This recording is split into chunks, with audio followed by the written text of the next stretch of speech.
అనుకోవాలా? బేసిక్‌గా ఆయన ఏడాది పాలన గురించి ఆయన ప్రతిసారి గూడా ఇప్పుడు ఆయన అధికారంలోకి వచ్చినా అంతకుముందున్న ప్రభుత్వం నాశనం చేసింది. నేనొచ్చి బాగు చేయడానికి కష్టపడుతున్నానని చెప్తారు. అది ఇవాళ గాదు. ఆయన 99, 95లో వచ్చినప్పుడు అంతకుముందు మాంగారి ప్రభుత్వం ఉన్నప్పుడు అదే చెప్పుకొచ్చారు. అట్లాగే ఆ తర్వాత మళ్ళీ 2014లో వచ్చినప్పుడు అదే చెప్పుకొచ్చారు.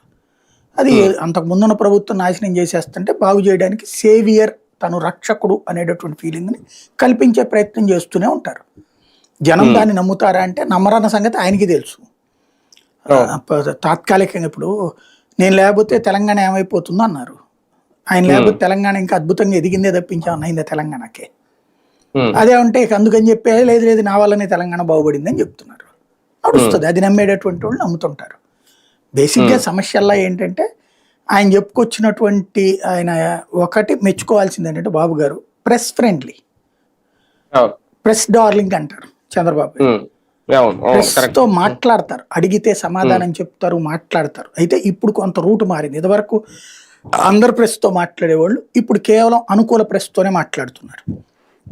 ఇదివరకు అయితే న్యూట్రల్ జర్నలిస్టులతో ఈవెన్ అపోజిషన్లో ఉండేటటువంటి అప్పుడు కమ్యూనిస్టుల జర్నలిస్టులతో కూడా మాట్లాడేవాళ్ళు.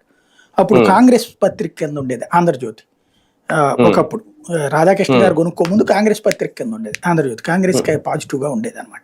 ఆంధ్రభూమి కానీ ఆంధ్ర